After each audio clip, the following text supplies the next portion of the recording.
If your Ninja cold press juicer isn't turning on, don't worry, it's usually an easy fix. Here's what to check. 1. Check the assembly. Make sure all parts are correctly installed. The feed chute must be locked into place by turning counterclockwise until it clicks. If it's misaligned, the motor won't start. 2. Inspect the safety lock.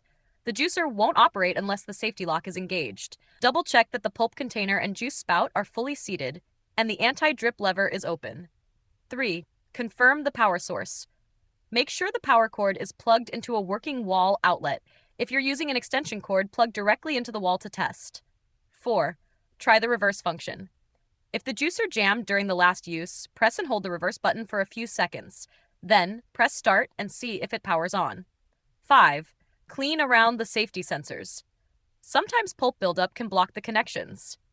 Wipe down the base area and locking points with a soft brush.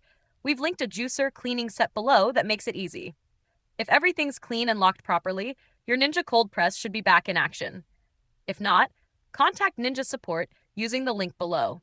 And if you need a better way to keep it clean, check out the cleaning brush set we've linked.